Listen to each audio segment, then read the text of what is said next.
What's going on, guys, and welcome back to another video. So you probably clicked on this video because you're someone who is either thinking about getting into streaming, you've been streaming for a while, or maybe you've just started your first 2 streams this week and you're trying to wonder, why is nobody watching my stream? Why is nobody coming in my chat and talking to me and just enjoying this stream that we're doing, right? You may be having fun, but why is nobody in there and nobody's watching your stream?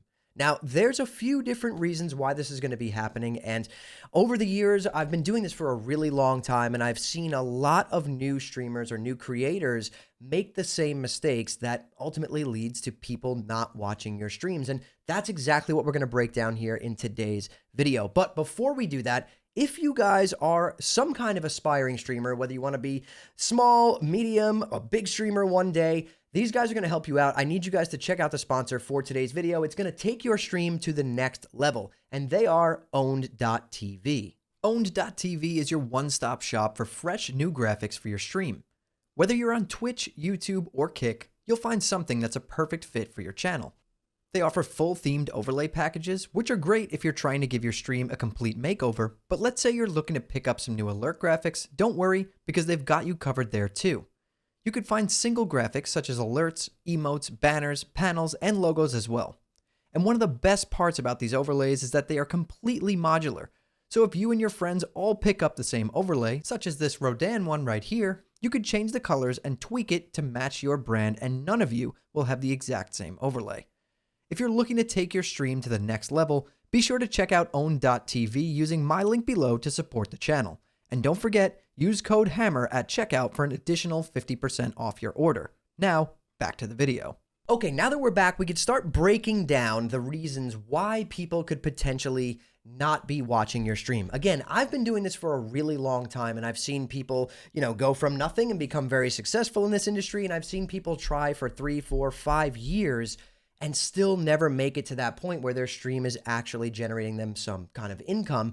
So they ultimately start just giving up and they end up quitting. And that's not what I want for you guys. So the first thing I want you guys to understand when you get into streaming is that nobody in this space, not a single viewer, owes you anything.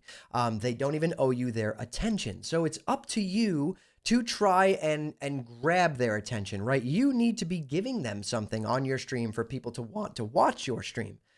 Meaning, the days of just booting up your stream, going live and sitting on Discord and just gaming with your friends, that's kind of over, right? I mean, you could have some kind of one-off where someone gets really, really lucky, but ultimately at the end of the day, there's a lot of back-end stuff going on for the people who do become successful at this that maybe you didn't even realize was happening. So you got to just get it in your mind right off the bat that nobody owes you anything. They don't owe you their attention, and you need to find a way to give them something of value in your stream, whether it's entertainment, information, anything that they find valuable is a plus, right? So if you're giving something to your viewers or to just the internet, you'll naturally start to attract viewers, and they're going to want to spend time in your stream and be around you. So that's number one, right? Just remember, nobody owes you anything in this space. Another thing is that streaming on its own in 2026 is not enough anymore. You can't just be a streamer if you just want to go live. I'd actually argue that the actually going live and streaming portion of being a streamer is smaller than the rest of the stuff you need to do. You need to be generating clips, whether you're using AI to help you out, or doing them manually yourself. You need to either be posting long form content or short form content somewhere like YouTube, TikTok, Twitter, Instagram Reels. There's plenty of places where you could be posting content, and that is like the bulk of becoming a streamer nowadays. You need to spend I would say 60% of your time doing that, and then 40% of your time actually streaming. So if you have 20 hours a week to work on becoming a content creator, take that into consideration. Divide that up either 60, 40, 70, 30. Let's just say 70, 30. 70% of your time is going to be spent parsing through old streams, getting clips, or making videos like brand new videos, posting them on YouTube, TikTok, Twitter, Instagram, all of that stuff, long form or short form, whatever it is that you want to make. And that is what's really going to drive viewership to your stream and help, get people funneled into your stream. You need a funnel nowadays. There's so many millions of people trying to stream that it's nearly impossible if you're not doing this, right?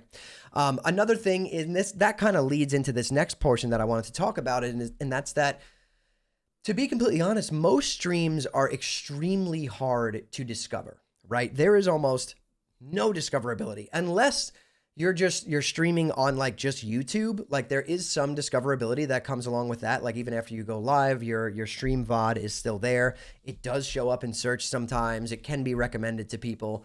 But either way, at the end of the day, between Twitch, YouTube, and Kick, and Twitter, realistically, you're looking at like some really, really tough obstacles when it comes to discovery. So that's another thing you guys need to understand. Understand that discovery is just non-existent nowadays.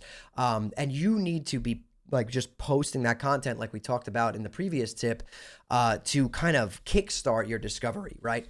And, you know, discovery goes hand in hand with a lot of different things, right? Kind of like a subtask of this, I would put that you need to really, really fine tune, you know, good titles for your stream. If you're on YouTube, you need to fine tune good thumbnails for your stream. Things like that all play into discoverability. Even on Twitch or Kick, your title absolutely matters, right? There's bad titles and there's good titles. And let me give you an example of both, right? So a bad stream title would be like, Friday night, just got off work, gaming with the boys. Like that's a really bad title. Nothing interesting going on there. Everyone does that. And most people aren't going to click that. But if your title is, I have 2 hours, one life, if I die, I lose everything, blah, blah, blah, challenge tonight. Like that is a much more enticing title, right? More people are going to want to click on that because they know what's going on. It's a high risk, you know, high stakes type of challenge that you're doing.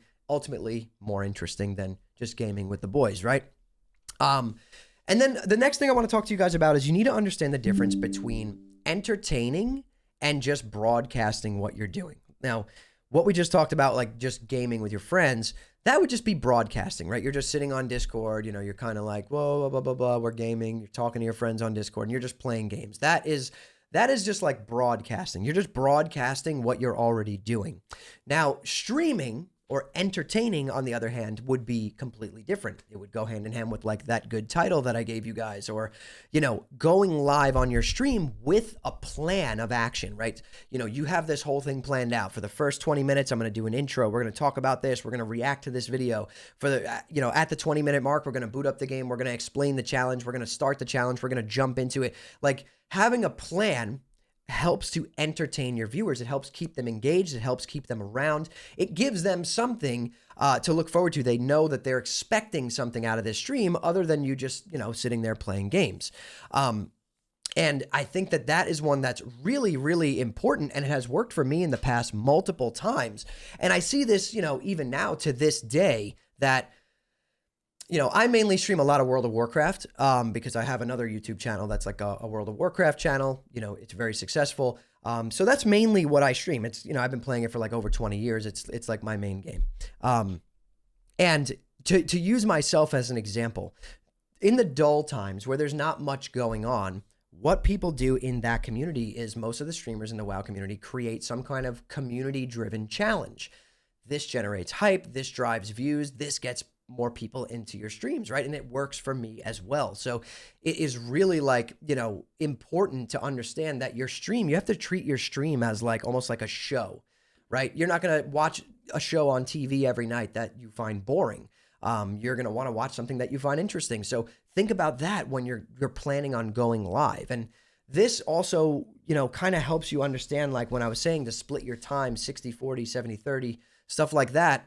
You don't need to stream that many days or for that many hours, right? If you can only produce a high quality live show for maybe 3 hours a night, 2 or 3 days a week, do that. It's going to be ultimately way better than going live for 6 hours a night, 5 days a week with a boring show.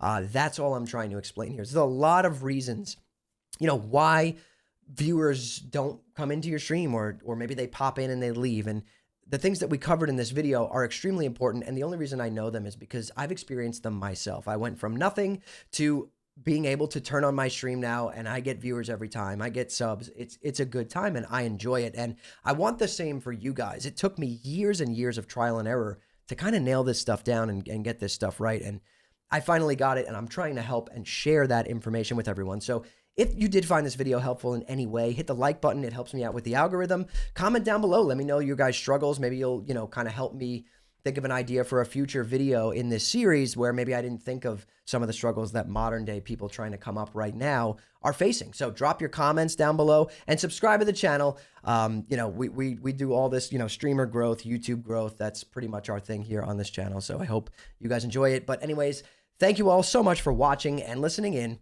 I'll see you all in the next one.